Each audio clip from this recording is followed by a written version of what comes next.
คุณที่มีจิตเมตตาการุณาปันมาเนื้อเจ้า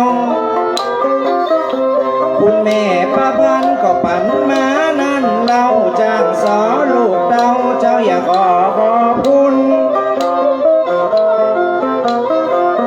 จะอุทิศส่วนบุญนี้เป็นปัจจัยตกน้ำกับบ่ไหลตกไฟ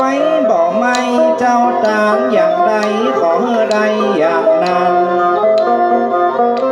ของกินของตามกันไปถึงยามเจ้าใดเป็นเข้าง่ายไปถึงยามควายกลายเป็นเสื้อเป็นผ้ากันไปถึงเมื่อล้นกันไปคุ้นเมื่อลากลายเป็นมาตัวอาสาใน